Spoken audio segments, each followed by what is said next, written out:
Bienvenue, merci d'avoir répondu à l'invitation de Flux de Soi pour la conférence de ce soir. Alors ce soir, on accueille Sylvie Retailleau. Bonsoir Sylvie. Il y a quelques temps maintenant, je donnais une conférence dans un salon du bien-être. Et un homme est venu me voir à la fin de cette conférence et il m'a dit ceci.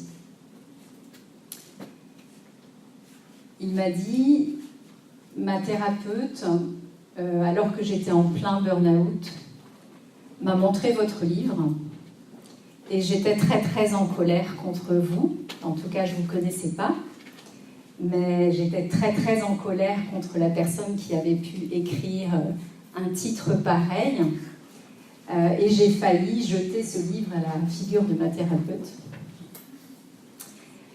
Quelques mois ont passé, je suis venue vous écouter et j'ai compris pourquoi vous aviez donné ce titre à votre livre. Et je voulais vous remercier. Et j'ai été très touchée par le témoignage de cet homme, car moi aussi, pour l'avoir vécu, je sais que considérer qu'une dépression ou un burn-out puisse être un cadeau, ça peut être quelque chose d'insupportable, ça peut être quelque chose qu'on ne peut pas entendre, et je peux le comprendre tout à fait. Donc je voulais vous remercier d'être là, malgré ce titre. Et je voulais remercier aussi l'association Fil de Soi pour l'organisation. Pour ma part, quand j'étais enfant, j'étais fascinée par les histoires. Et les histoires qui me fascinaient le plus, c'était des histoires, vous savez, ce genre d'histoire qui commence par « Il était une fois » et qui se termine par « Et ils vécurent heureux jusqu'à la fin de leur vie ». Vous voyez ce genre d'histoire-là. Et moi, j'adorais ces histoires-là. Et je crois que depuis toujours, cette quête pour être heureux a été le fil rouge de mon existence.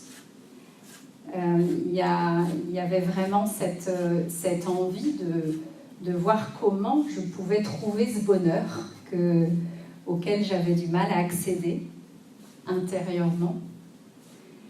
Et je crois que c'est la quête, je dirais, de la nuit des temps, de l'humanité. Depuis toujours, je crois que tous les êtres humains sont à la recherche d'un bonheur qui est parfois difficile à trouver. Et donc ce soir, le partage que j'aurais envie de faire, c'est justement, on va dire, j'aime bien parler de l'avant et de l'après, c'est-à-dire que voilà, il y a eu une vie avant avec des quêtes de bonheur qui n'ont pas apporté le bonheur, et puis l'après, une autre façon d'être, une autre façon de voir, une autre façon de regarder l'existence, qui fait que je peux dire aujourd'hui que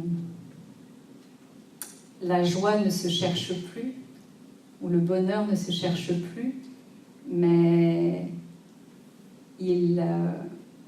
c'est plutôt un bonheur qui émerge de dedans. Voilà, donc c'est ça dont j'aimerais témoigner ce soir avec vous.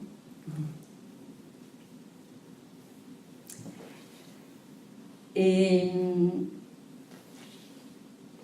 ce que je voudrais vous inviter, en tout cas, c'est peut-être à écouter mes paroles, mais surtout, et encore plus qu'écouter mes paroles, c'est peut-être juste de ressentir comment aussi ça résonne pour vous. Donc pas simplement d'écouter avec la tête, mais avec ce qu'il y a dedans. En tout cas, c'est l'invitation que j'aimerais poser au tout début de cette conférence. Parce qu'il est une chose de comprendre, mais il en est une autre de s'ouvrir peut-être à de nouvelles idées et de commencer à ressentir quelque chose de différent. Et ça peut commencer dès tout de suite, dès maintenant. Donc, je disais que pour moi, la quête du bonheur, ça a vraiment été, je peux dire, un parcours du combattant. Et pour ça, j'ai exploré pas mal de voies. Et la première voie que j'ai explorée, je pourrais peut-être poser le micro, ce serait peut-être plus confort en fait. Je sais pas. Oh non. Non. Pardon, hein. Je gère mon petit confort. Voilà, donc j'ai exploré plusieurs voies. Et la première voie que j'ai été amenée à explorer, c'est la voie du faire plaisir. Donc j'ai grandi dans cette croyance que en faisant plaisir, en étant sage, en répondant aux exigences, aux règles, à tout ce qui était imposé, et notamment dans le cadre familial, que peut-être comme ça, j'allais trouver le bonheur, puisque finalement, c'était aussi rendre les personnes autour de moi heureuses. Donc voilà, c'est une première voie que j'ai beaucoup explorée. Donc ça se traduit comment ? Ça se traduit, dire oui quand on a envie de dire non. Ça se traduit par placer les besoins des autres avant les nôtres. Ça veut dire faire des choses parce qu'on croit que comme ça, on va plaire ou on va être accepté. Donc voilà, toute une sorte comme ça de panel de comportements qui ont fait que, voilà, ça c'est une première voie que j'ai beaucoup explorée. Et je pense que ça peut parler à pas mal de personnes. Je ne crois pas être la seule dans ce cas-là. Et puis, j'ai testé aussi une deuxième voie. Et cette deuxième voie, ça a été la voie de réussir. Réussir avec aussi être parfaite. Et là, ça s'est joué dans beaucoup de domaines. Ça a commencé par les études. Moi, je viens d'un milieu modeste. Et pour moi, une des manières d'aller contre mon milieu, je ne sais pas pourquoi j'ai fait ce choix-là à l'époque, mais certainement il y avait un peu de ça. Et certainement aussi pour sembler être quelqu'un par cette réussite. J'ai fait de longues études, alors que dans ma famille, personne ne fait d'études. J'ai fait de longues études, je suis partie à l'étranger, j'ai tout fait, pas du tout comme c'était dans le milieu non plus familial. Et puis, j'ai aussi donné beaucoup d'intérêt, d'attention à ma carrière professionnelle. Donc moi, à l'époque, j'étais cadre commercial, donc, et en plus à l'export. Donc voilà, j'avais deux jeunes enfants que je n'ai pas beaucoup vus pendant leurs premières années en tout cas. Et voilà, pour moi, réussir, c'était vraiment quelque chose de primordial. Et sans ça, j'étais presque incapable, même avec mes amis, de tenir d'autres conversations que ce qui se passait au travers de mon travail, etc. Donc ça a été une voie que j'ai explorée aussi. Donc il y a eu la voie, je le disais, je vais le noter, il y a eu la voie du faire plaisir. Et puis il y a eu la voie réussir. Et être parfait, je le mets dans le même...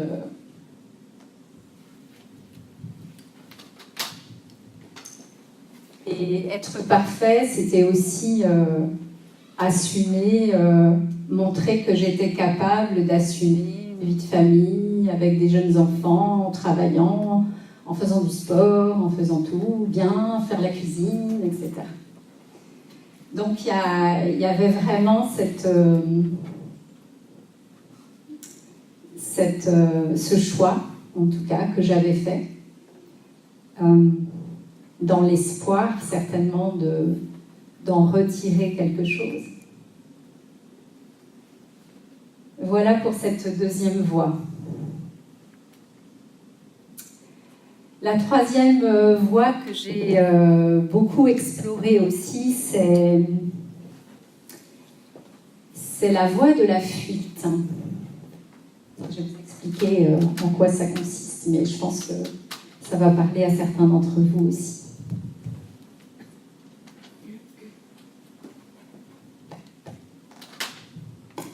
Alors fuir, bien, c'est s'éloigner de quelque chose en pensant que, en s'éloignant de cela, l'herbe va être beaucoup plus verte ailleurs. Et donc ça aussi, ça s'est traduit dans beaucoup de domaines de ma vie.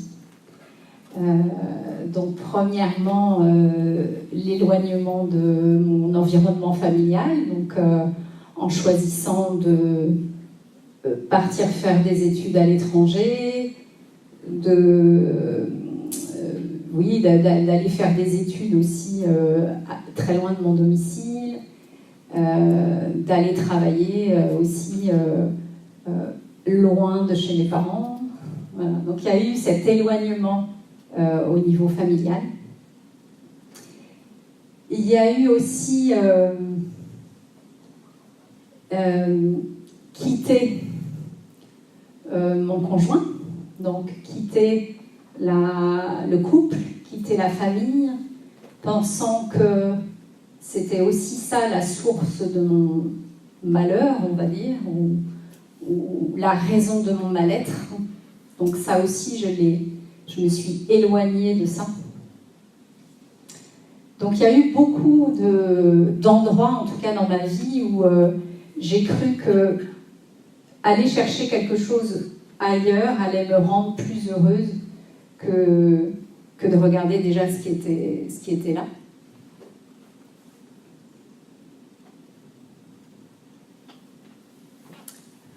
Voilà, pour moi, c'était ces trois voies. Et je constate aussi qu'il y a une quatrième voie que moi j'ai moins explorée, mais qui ressemble à ces trois voies-là. Et ça va vous parler aussi.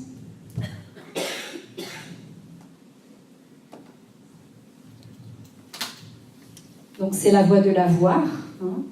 Donc c'est penser que tout ce que l'on va acquérir, que toutes nos possessions vont nous rendre plus heureux.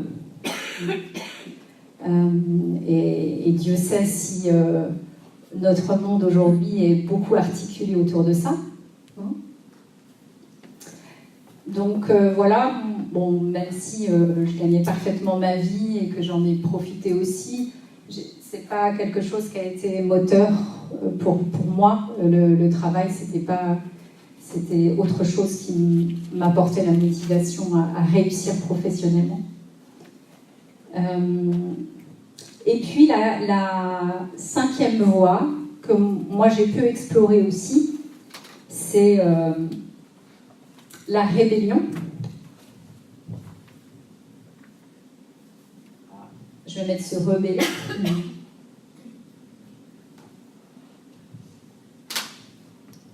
là encore, on peut voir que dans se rebeller, il y a aussi chercher à être plus heureux quand il y a à défendre aussi des causes, quelles qu'elles soient, aller contre quelque chose. C'est aussi des façons que l'on peut trouver pour chercher le bonheur. Bon, alors ces 5 voies, vous serez d'accord avec moi, je pense. En tout cas, moi, elles ne m'ont pas conduit au bonheur.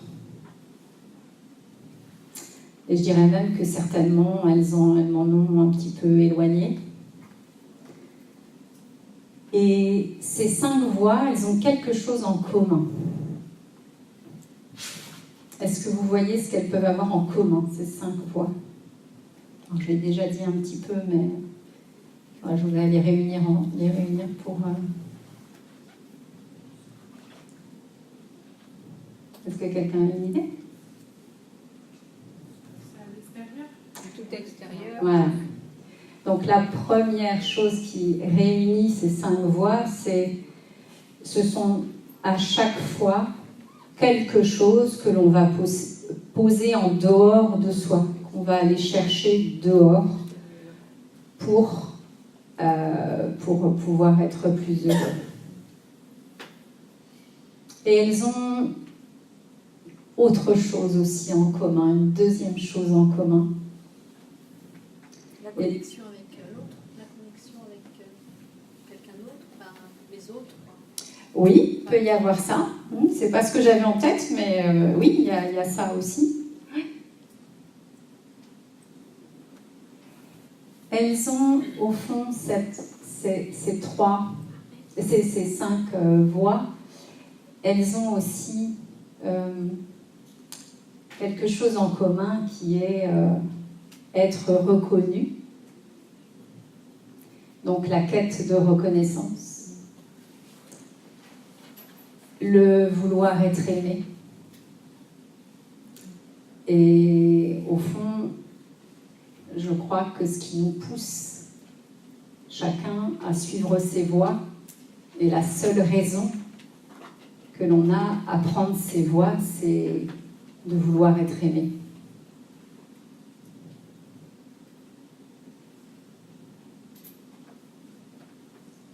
Ouais. Et on fait tout ça pour être aimé.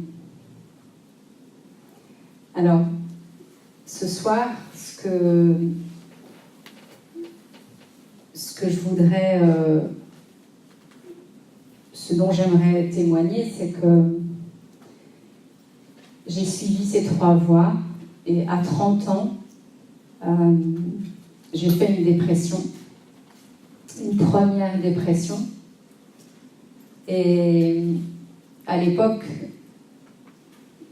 j'étais persuadée que je ne comprenais pas même ce qui m'arrivait, dans le sens où je n'avais pas du tout envie de comprendre ce qui m'arrivait. C'était du genre, j'ai fait un faux pas. Donc il faut que je me relève de ce faux pas. Donc j'ai pris des médicaments. Et puis comme je suis quelqu'un de nature assez battante, ça ne m'a pas pris trop longtemps pour me relever. Je m'en suis sortie assez vite. Sauf que 2 ans après, donc à 32 ans, j'ai fait une seconde dépression. Et là, j'ai bien été obligée, en tout cas, de me questionner, de me dire qu'il y avait quelque chose qui n'était pas ajusté, il y avait quelque chose qui était en déséquilibre, et c'est à partir de ce moment-là où j'ai choisi de pousser par comprendre qu'est-ce qui m'arrive, pourquoi je n'arrive pas à trouver ce bonheur. Et à cette époque de ma vie, j'ai commencé, comme certainement beaucoup parmi vous, à rechercher. Donc, j'ai fait tous les parcours de développement personnel, les formations, voilà, à 44 ans, je pense que j'avais écouté des milliers d'heures de conférences, des milliers d'heures de vidéos. J'avais lu tous les livres sur l'ésotérisme, la spiritualité, le développement personnel, tout ça. Et vous savez quoi ? À 44 ans, je m'effondre littéralement. Burn-out sévère. Et là, je crois que ça a été le plus grand désespoir de ma vie. Le plus grand désespoir parce que quand on s'effondre et qu'on ne sait pas, quand on n'a pas la compréhension, on trouve les explications de dire mais tiens, voilà, c'est pour ces raisons-là que je me suis écroulée. Mais quand, soi-disant, vous avez toutes les informations sur plein de choses, je pense que si à l'époque il y avait eu un genre de question pour un champion spécial développement personnel, je pense que j'aurais eu le prix. Certainement. Et malgré ça, eh bien, voilà, donc c'était une très très grande désespérance parce que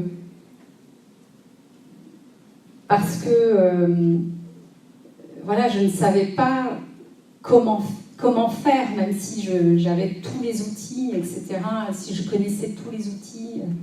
Et c'était un moment très très noir. On parle de nuit noire de l'âme, mais je pense que c'est ce que je pense avoir traversé. Voilà, donc qu'est-ce qui s'est passé entre ce moment et aujourd'hui ?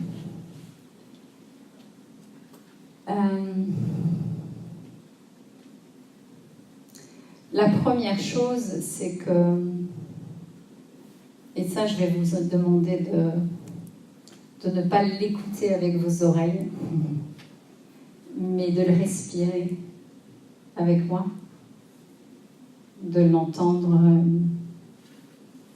en le ressentant.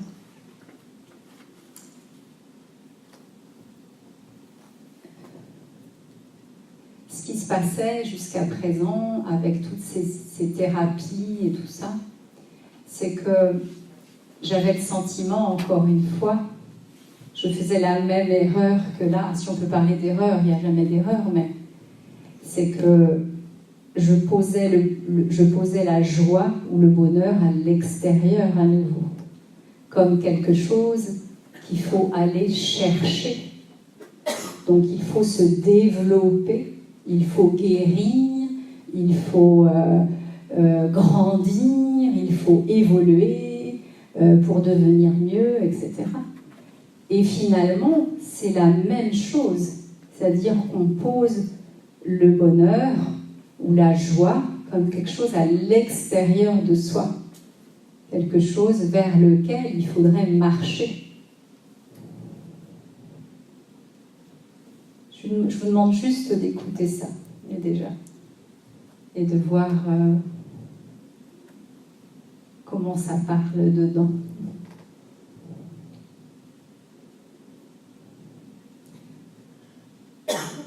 Et si cette joie, elle n'était pas à chercher?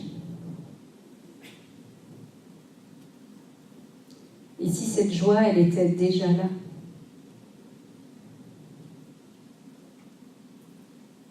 Si elle était déjà en chacun de nous? Mais que simplement, elle avait été recouverte par des croyances, par des pensées, des idées auxquelles on a cru.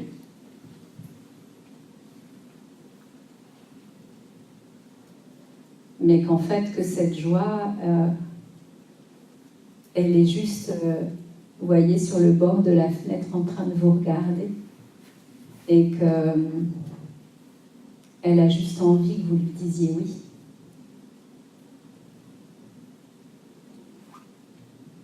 Que vous lui disiez un grand oui.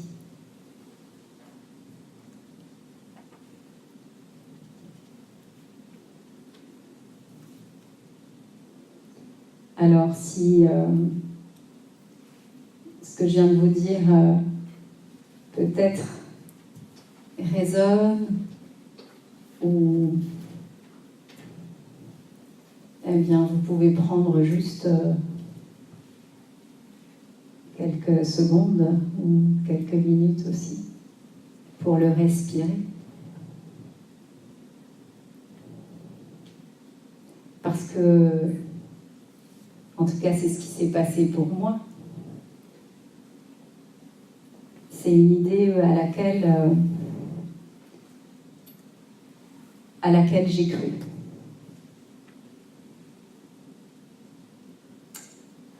Et je vais en parler après sur la suite de la conférence, mais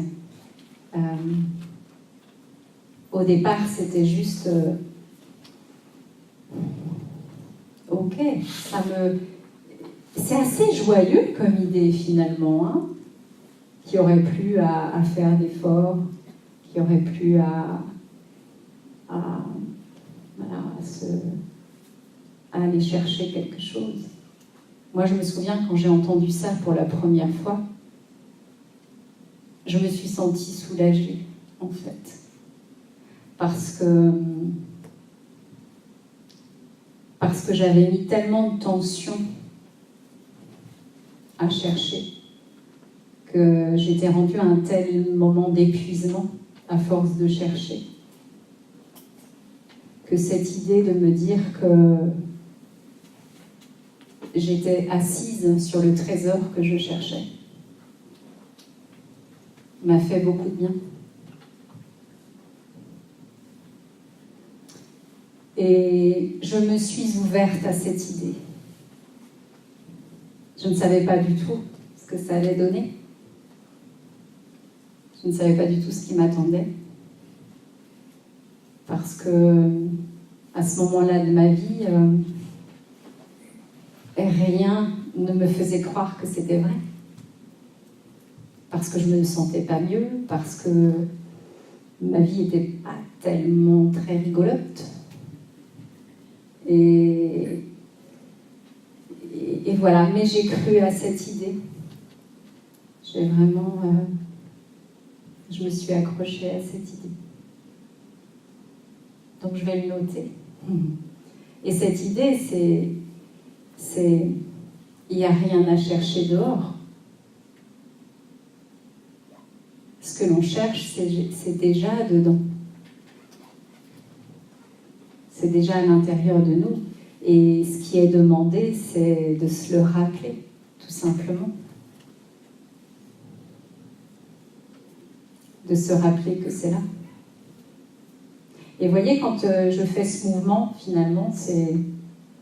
Dans un cas, je fais à aller chercher. Vous voyez l'effort que ça fait d'aller chercher. Et dans l'autre cas, c'est se retrouver. C'est se rappeler. Et vous voyez déjà comme ça détend. Rien que ça.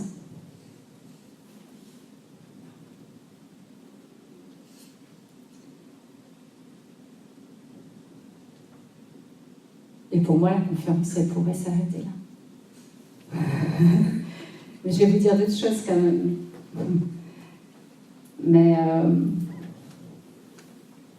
Mais pour moi, c'est déjà le plus important. Ça.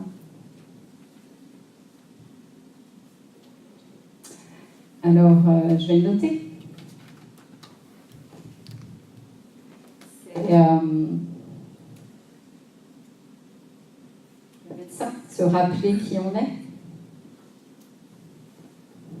J'écris peut-être complètement de travers.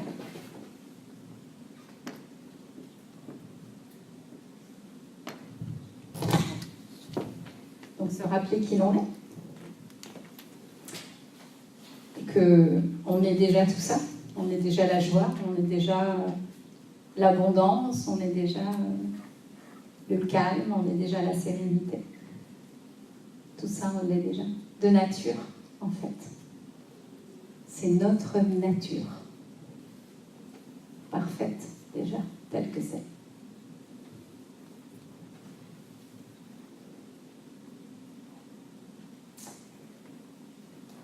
Alors, il y a quand même un problème avec ça. Et je l'ai rencontré, ce problème. C'est que je m'étais ouverte à cette idée, que j'étais déjà le trésor ou la merveille que je recherchais. Sauf que ce n'était pas ma réalité.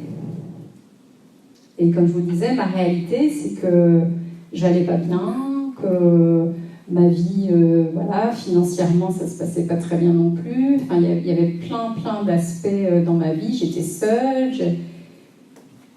Il y avait beaucoup d'aspects dans ma vie qui me faisaient dire que, ok, moi je veux bien croire ça, mais dans la réalité, c'est pas vrai, quoi. Ma vie, elle ressemble pas du tout à ça.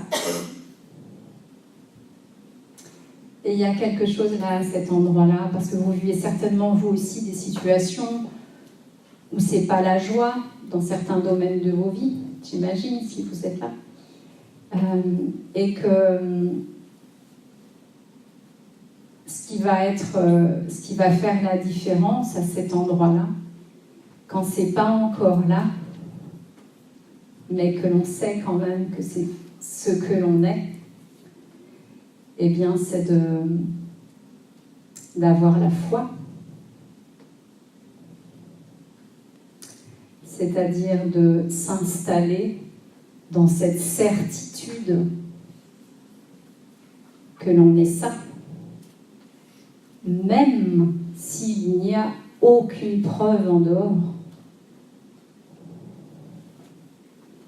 Et ça, pour la tête, c'est incompréhensible.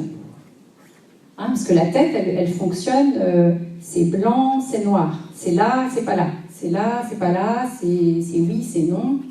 Mais ça ne peut pas être les deux en même temps. Donc ne cherchez pas à comprendre avec votre tête. C'est impossible. Pour la tête, ça, c'est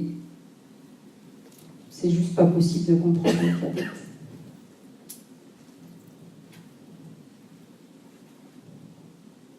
Mais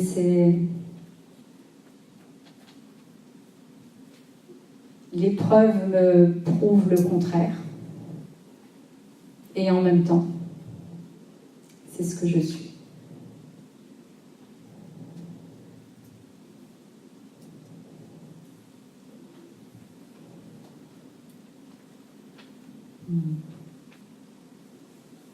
Et c'est ce que je vais appeler être dans la foi sans l'épreuve.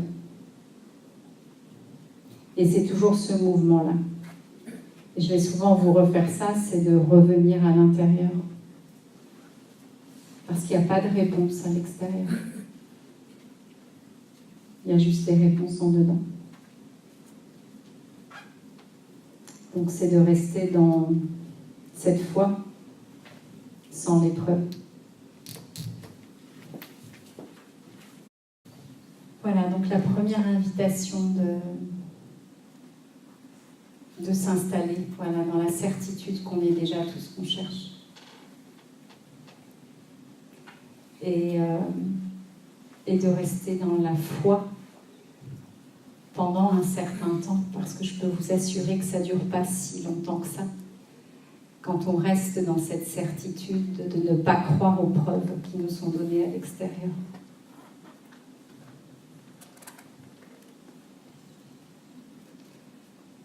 La troisième invitation, et je crois que c'est le plus grand ennemi, je ne sais pas ce que j'ai dit, ennemi de tous les temps, c'est notre jugement. Et dans l'expérience de la dépression ou du burn-out, vous pouvez prendre conscience que il y a énormément de jugement sur soi, énormément de jugement d'être tombé, énormément de jugement d'être dans l'incapacité de se relever. Et c'est extrêmement douloureux. Mais ce qui fait le plus mal, c'est ça. C'est ce jugement que l'on porte sur soi. Et si l'on peut commencer à cet endroit-là, justement, à cet endroit où on se sent le plus misérable, si à cet endroit-là, on est en capacité de commencer à se regarder avec beaucoup de bienveillance, eh bien ça fait des miracles.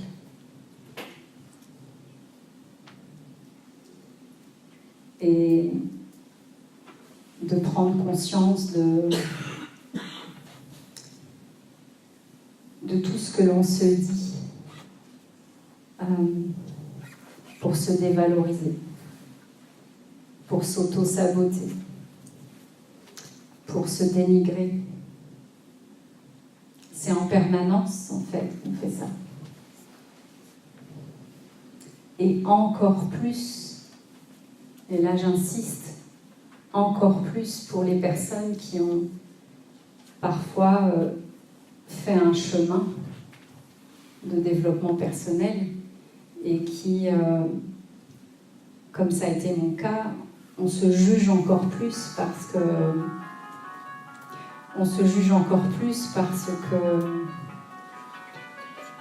on s'en veut de ne pas être capable d'aller mieux, tout simplement. Donc vraiment, je vous invite à regarder tous ces jugements qui sont inutiles en fait, et qui nous maintiennent dans la spirale négative. Et je dirais même que sans ces jugements-là, il n'y aurait presque aucun problème. C'est ces jugements-là qui nous entraînent au fond, finalement, aussi. Et ces jugements, ça prend toutes les formes possibles et imaginables. C'est de se sentir petit, pas capable, pas à la hauteur, moins bien que. Ça, c'est terrible.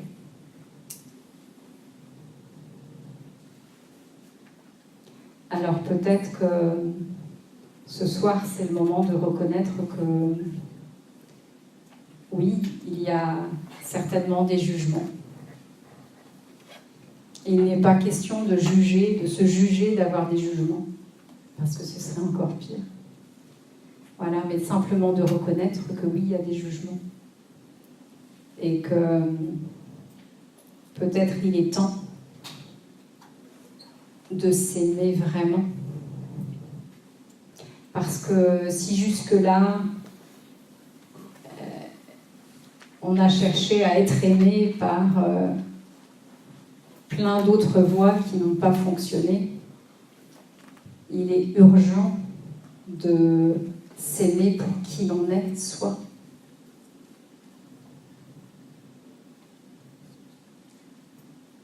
Et ça, il n'y a personne qui est au-dessus de quelqu'un d'autre. Personne. Quand on regarde là, moi j'aime bien appeler ça le divin en soi. En fait, il est le même pour tout le monde. Il n'y a pas de différence entre deux personnes. Donc cet ennemi-là, le jugement, c'est de prendre petit à petit conscience de toutes ces horreurs que l'on dit sur soi. Et il y a un choix à faire, certes. C'est soit de continuer, et on sait où est-ce que ça peut nous entraîner, soit on peut choisir. Et ça peut être fait maintenant, de choisir d'arrêter ces jugements. Parce qu'ils ne servent à rien, en fait. Ils ne servent à personne. Et la meilleure chose vous ayez tous à faire. Et le monde n'attend que ça, que chacun puisse rayonner sa véritable nature. Tout le monde, sans exception. Quel était le passé de la personne, quelles étaient ses actions. Ça n'a absolument aucune importance. Ce qui compte, c'est maintenant, le choix qu'on fait maintenant. Et qu'est-ce qu'on décide.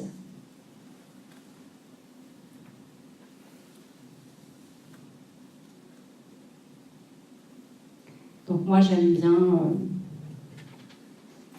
cette idée d'être un peu coupeur de tête. Coupeur de tête des jugements. Parce qu'ils ne servent à rien. Vraiment à rien. Et l'on peut voir aussi, constater que quand on arrête aussi soi-même de porter tous ces jugements sur nous-mêmes, eh bien, par voie de conséquence, on arrête de juger les autres aussi. Pourquoi on juge les autres? Parce qu'on se juge soi-même. Donc voilà, c'est la troisième invitation.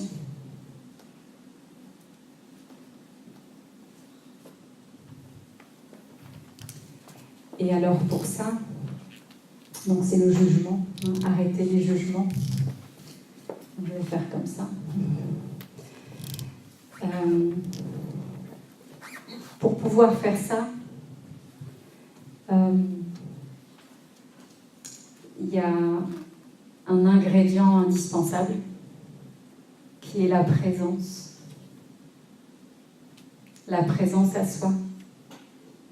Parce que on ne peut pas être conscient de tout ce qui nous traverse. On a 60 000 pensées par jour, donc évidemment, on ne peut pas voir ou en tout cas être d'accord avec, être en conscience avec toutes les pensées qui nous traversent chaque jour, mais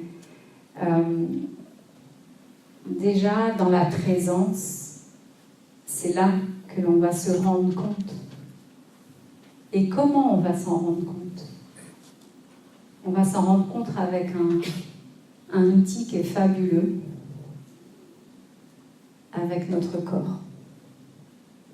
Parce qu'en fait, c'est notre corps qui va nous donner les signaux. C'est notre corps avec ses sensations. Notre corps, il sert à ça. Quand on est à l'écoute de son corps, quand on est en présence, eh ben, on découvre à chaque fois qu'on va avoir un jugement, qu'est-ce que le corps va faire? Le corps, il se tend. Le corps, il n'aime pas ça du tout. Parce que c'est pas naturel. Parce que c'est pas nous, simplement. Donc plus on va être en présence avec soi, eh bien plus on va petit à petit à la fois écouter nos sensations, voir ce qui nous traverse et pouvoir arrêter ou en tout cas repérer les jugements qui ne nous font pas du bien ou les pensées qui ne nous font pas du bien. Donc notre corps est un véritable allié. Et souvent, quand on est en dépression, ça peut être aussi une des causes, et ça a été une des causes en tout cas pour moi. Moi, j'étais complètement coupée de mon corps, complètement coupée de mes sensations. Ça a été, quand j'étais enfant, une forme de protection, hein, de ne pas ressentir par le corps. Et donc, à un moment, j'ai décidé inconsciemment de ne plus ressentir, parce que ça aurait été beaucoup trop douloureux de ressentir ce que j'aurais ressenti sinon. Donc, je me suis coupée de ce corps, coupée des ressentis. Et moi, j'ai mis très longtemps à réapprendre à écouter ces sensations du corps. Et au début, oui, ça fait très peur parce qu'il y a des émotions qu'on n'a jamais ressenties. Pour moi, c'était l'émotion de la colère. C'est quelque chose que je ne m'étais pas autorisée à ressentir. Et donc, c'est vrai que quand on commence à écouter ce qui se passe dedans, eh bien, il y a des émotions qui vont sortir, évidemment. Mais les émotions, c'est pas dangereux. Ça n'a rien de dangereux. C'est dangereux si on ne les écoute pas. Et pourquoi on voit autant d'explosions de violence, c'est parce que justement ces émotions ont été tellement contenues, elles ont été tellement peu écoutées, qu'à un moment elles n'ont pas d'autre possibilité que d'exploser par la violence.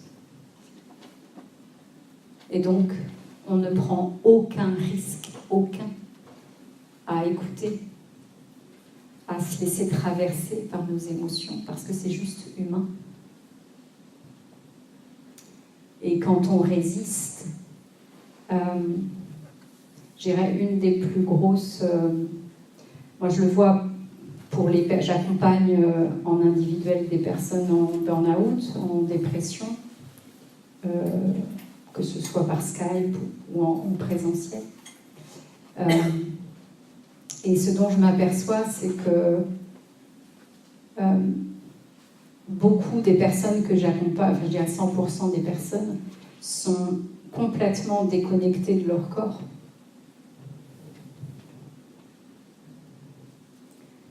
Et apprendre à revenir dans son corps, et c'est pour ça que je vous ai dit en début de conférence, n'écoutez pas mes paroles, mais ressentez dans votre corps ce que ça fait. C'est pour ça que je vous ai dit ça. Et quand ces personnes-là recommencent à observer ce qui se passe dedans, apprendre à se connaître au travers du corps, parce qu'au début c'est un apprentissage. Apprendre à écouter son souffle, apprendre à respirer. Rien que ça. Eh bien, il se passe des miracles, en fait. Parce que en faisant ça, on revient à soi. Vous voyez, c'est comme si enfin on s'entendait. Enfin, on s'écoutait.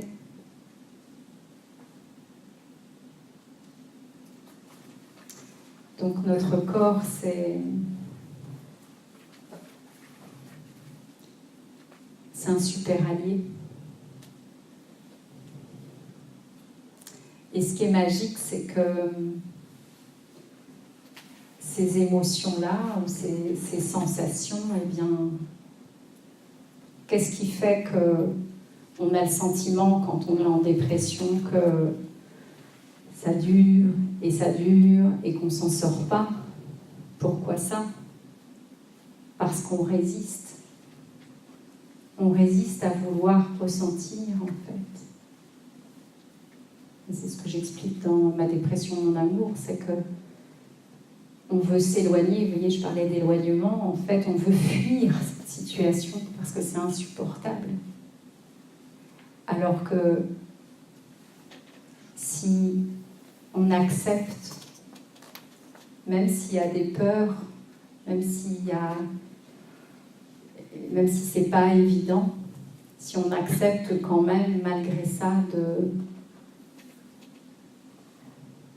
de regarder ce qui se passe, de s'asseoir et d'accepter d'être traversé par toutes ces émotions contenues, parce que parfois ils ne sont pas exprimés, et de se laisser reconnaître qu'il y a ça qui nous traverse dedans. Eh bien, je peux vous dire, dans 100% des cas, quand on lâche la résistance à s'accueillir vraiment, eh bien, la dépression ne dure pas. Elle ne peut pas durer. Et vraiment, je voudrais que vous puissiez entendre ça. C'est accueillir ce qui se passe avec bienveillance, accueillir les émotions qui sont traversées. Voilà. Et parfois, on a besoin d'aide pour faire ça aussi. Parce que quand on n'a jamais eu cette habitude-là, et c'est un nouvel apprentissage.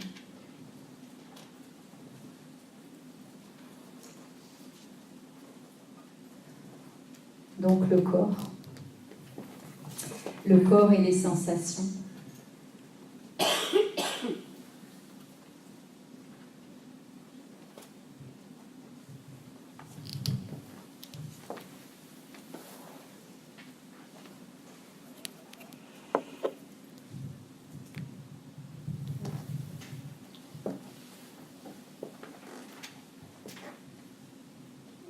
Pour ma part, j'ai longtemps résisté à l'idée qui va arriver là,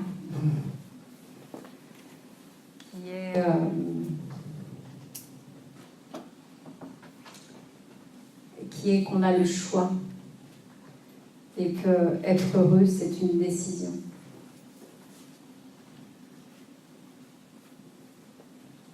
J'ai eu horreur de cette idée pendant très longtemps. Elle était pour moi insupportable parce que, comme j'arrivais pas à trouver le bonheur, je ne pouvais pas imaginer que j'avais le choix de faire autrement. Donc pour moi, cette idée, elle a été très, très longtemps insupportable. Et je crois qu'à partir du moment où j'ai accepté cette idée, que non seulement j'avais le choix, mais que j'étais 100% responsable de cette dépression que je m'étais créée, je sortais enfin de ma position de victime. Parce que vous savez, quand on pense qu'on est dans un état pour des circonstances extérieures à nous, eh bien, on se sent victime de quelque chose. Et quand on est victime de quelque chose, on sort de sa responsabilité de créateur. Et on sort aussi de cette capacité à faire le choix d'autre chose, parce qu'on se sent impuissant.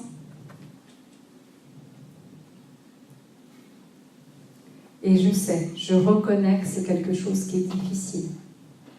Moi-même, j'ai mis beaucoup de temps à accepter cette idée. Mais la magie de cette idée, c'est qu'à partir du moment où on accepte ça, et donc, qu'est-ce que ça veut dire être créateur? Ça veut dire, et d'avoir le choix, c'est qu'est-ce que je choisis de penser de moi? Qu'est-ce que je choisis de garder comme croyance? Qu'est-ce que je choisis de croire? Qu'est-ce que je choisis de nourrir comme idée? C'est tout ça, cette notion de choix, de décision à chaque instant. Et personne ne peut le faire à notre place. Et c'est le grand drame de l'humanité, parce que où qu'on aille, on s'emmène avec soi. Jusqu'à la fin de notre vie. On peut quitter notre compagnon, on peut quitter notre travail, on peut quitter tout ce qu'on veut quitter, un environnement, mais partout où on va, on s'emmène avec soi. Et on peut être devant le plus beau paysage magnifique. Si on est malheureux dedans, ce paysage, il va nous sembler pas si beau que ça, quoi. Au contraire, si il y a quelque chose de joyeux dedans, on va s'émerveiller de tout, quel que soit l'endroit où l'on est. Donc on voit bien que ce n'est pas l'environnement qui a changé, mais c'est ce qu'il y a à l'intérieur, la vibration qu'il y a à l'intérieur de soi.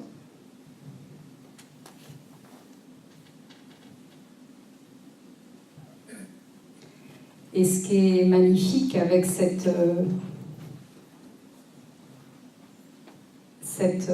notion de créateur, puissance de création, eh bien c'est que ça ouvre des perspectives incroyables.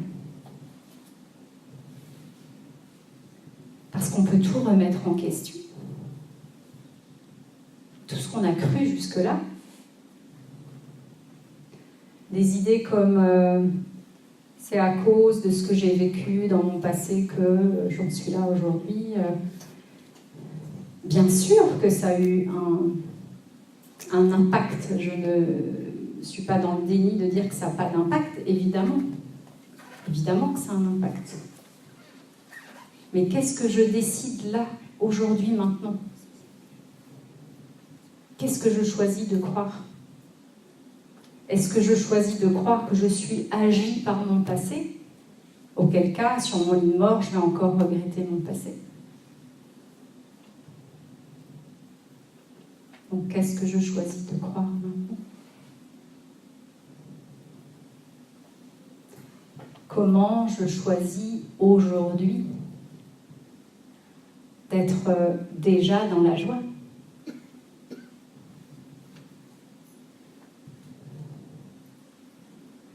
Quelles sont les idées que je vais mettre de côté parce que justement, ces idées-là, elles ne me mettent pas en joie.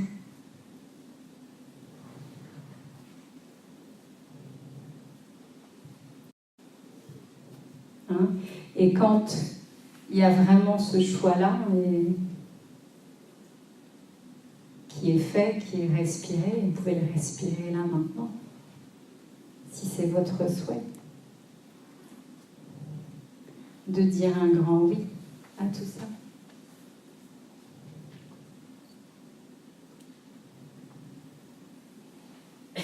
Et vous n'avez aucune idée de l'importance, en fait, de ce grand oui. Vous allez peut-être croire qu'au début, ça ne va rien changer. Mais en fait, c'est une vraie décision. C'est une vraie décision parce que maintenant, à chaque fois que vous allez vous juger, alors peut-être pas à chaque fois, mais une fois, vous allez le voir alors qu'avant, vous ne le voyiez pas. Vous allez reconnaître les tensions du corps, alors qu'avant, vous ne les voyiez pas. Et vous voyez que finalement, vous allez pouvoir stopper la machine beaucoup plus vite. Parce que ce qui se passe, c'est qu'on est entraîné dans notre mal-être et on n'arrive plus à... On est entraîné dedans, de plus en plus, et on n'arrive pas à faire le pas de côté. Donc dire un grand oui, c'est faire ce pas de côté dès aujourd'hui. Et puis d'être de plus en plus conscient de ce qui se passe après, de ce qui se passe dedans.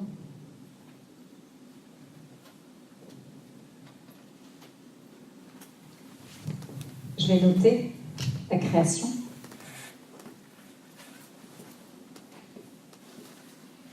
Voilà, la création et la notion de choix.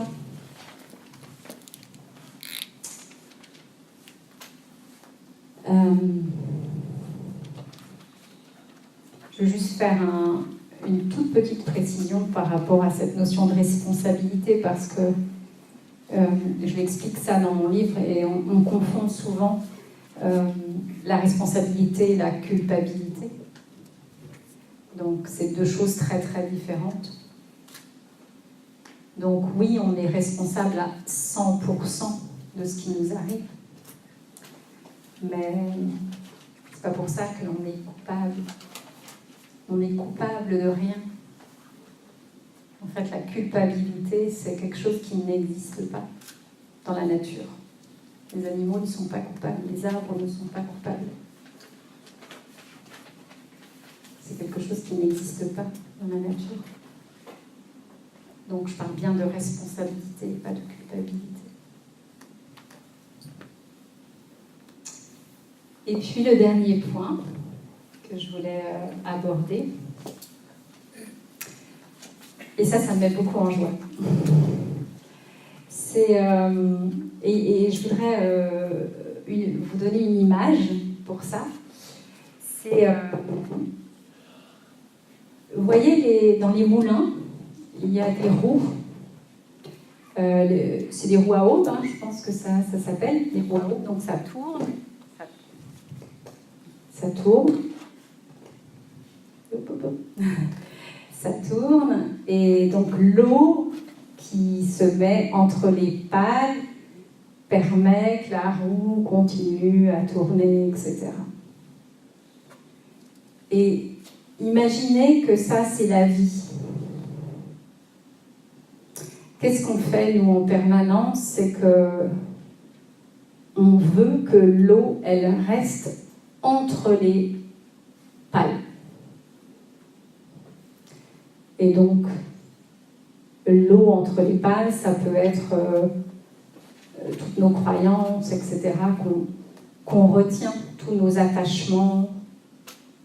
Et donc, en faisant ça, on empêche à la vie de se dérouler. On empêche à cette roue de tourner et de faire que l'eau, elle va être circuler et être fluide. Alors c'est quoi la conséquence de la vie en fait sur la vie? C'est que quand je n'attends plus de l'extérieur que quelque chose change pour être heureux, mais que je décide de me rappeler que c'est ma véritable nature, ça, eh bien la vie se déroule, la vie devient fluide, il n'y a plus d'efforts à faire, les choses arrivent naturellement, comme pour la roue à aube. J'ai été vraiment témoin de ça. Je vais vous raconter une toute petite anecdote pour vous faire comprendre.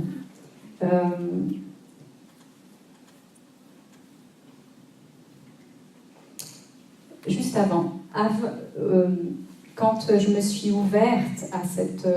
quand j'ai laissé la joie, en fait, quand j'ai accepté de laisser la joie émerger, il m'est arrivé vraiment beaucoup de miracles dans ma vie. Des petits miracles et des grands miracles. Et la joie, en fait, ressentie pour ces miracles, elle était aussi grande quand c'était des toutes petites choses, ce que notre mental peut appeler des petites choses, que quand c'était des grandes choses. La joie était aussi grande, en fait. Mais pourquoi la joie était aussi grande? Parce que la joie, elle était déjà là avant. Elle n'a pas attendu d'avoir ces choses pour être joyeuse. Elle était déjà là avant. Et la vie se déroule à partir de là. Et moi, j'ai une expérience que je voudrais juste vous raconter pour conclure, parce que je pense qu'on a... Ça va ? Juste pour vous éclairer ce point-là et de voir comment la vie peut être fluide ou comment la vie peut coincer. Je vais très fréquemment à la poste pour poster mes livres. Donc les gens de la poste de Saint-Gilles-Croix-de-Vie, moi j'habite à Saint-Gilles-Croix-de-Vie, me connaissent par cœur, parce que je viens quasiment tous les jours, tous les 2 jours à la poste. Et donc depuis quelque temps, c'est vrai que je suis plutôt...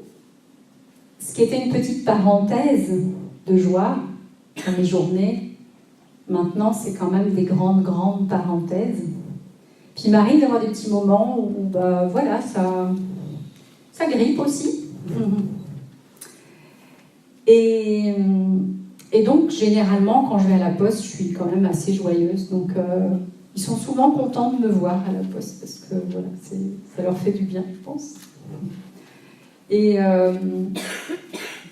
donc, en général, à peine j'ai franchi le pas de la porte de la poste qu'ils me regardent tous en souriant, ils me font passer en premier.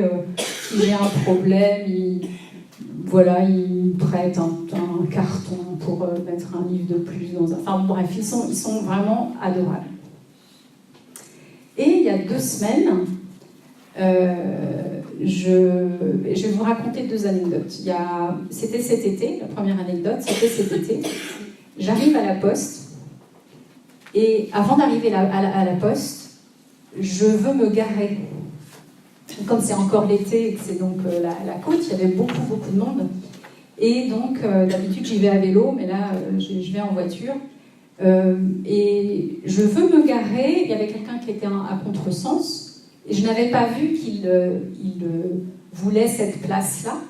Et donc, je le vois au dernier moment, et il commence à s'énerver contre moi, etc. Je lui dis, oui, il n'y a pas de souci, je vais me garer ailleurs. Donc, je fais demi-tour, je vais me garer plus loin. On arrive en même temps à la poste, finalement. Moi, je me suis garée plus loin. Et puis, ce monsieur a attiré vers lui un postier très, très mécontent. Il a dû attendre beaucoup plus longtemps que prévu. J'étais sortie de la poste bien avant. Et puis, voilà, il râlait, il n'était pas du tout content. Donc, les gens de la poste, c'est les mêmes, hein. C'est exactement les mêmes.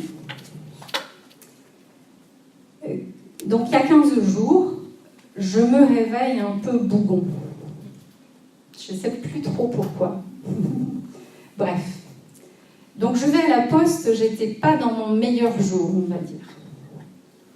Et curieusement, ce jour-là, je tombe sur quelqu'un qui n'était pas très très aimable. Je fais la queue alors que d'habitude je ne fais pas la queue. Je veux envoyer un colis et l'ordinateur tombe en panne. Bref, j'ai eu toutes les péripéties. Juste pour vous dire en fait que c'est jamais l'inverse. C'est jamais l'extérieur qui est responsable de ce que l'on vit. Ça vient toujours de nous. Toujours. Et une même situation, en fait, elle peut être regardée de 10 000 manières.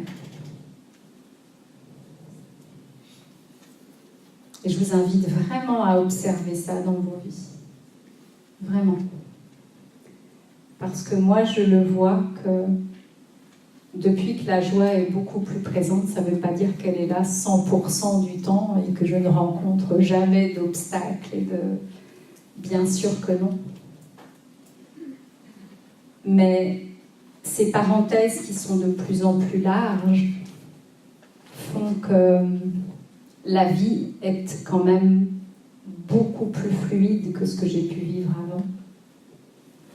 Et maintenant, je peux voir que quand ça coince, ce n'est jamais la faute de quelqu'un d'autre ou la responsabilité de quelqu'un d'autre. C'est juste ma propre responsabilité. Voilà, donc je vous invite vraiment à regarder que quand on se rappelle qui l'on est, le plus souvent possible, quand on revient dedans, qu'on reste dans cette certitude que malgré tout ce qui se passe. Tout est déjà là, malgré ça. Et d'avoir la confiance que tout le meilleur est à venir. Parce que c'est déjà là, en fait. Quand on arrête de se juger et qu'on devient bienveillant avec soi-même, plus bienveillant possible. Quand on est de plus en plus présent à soi, quand on se reconnecte à nos sensations, à nos émotions, et puis qu'on accepte d'être le décideur, le choisisseur, je ne sais pas si ça se dit, celui qui choisit, et qu'on se rappelle de ça à chaque instant, eh bien, on peut laisser la vie se dérouler comme un beau tapis rouge. Pour ma part, je n'aurais jamais été auteur si je n'avais pas connu la dépression. Je n'aurais jamais fait les rencontres formidables que j'ai faites depuis quelques années maintenant si je n'avais pas fait cette dépression. Je n'aurais jamais vécu toutes les expériences formidables que je vis depuis quelque temps si je n'avais pas vécu la dépression. Je pense que je serais restée à la surface de ma vie et que jamais je n'aurais pu imaginer que ce type de joie sans cause, sans condition, soit possible. Voilà, et je vais terminer là-dessus. Merci.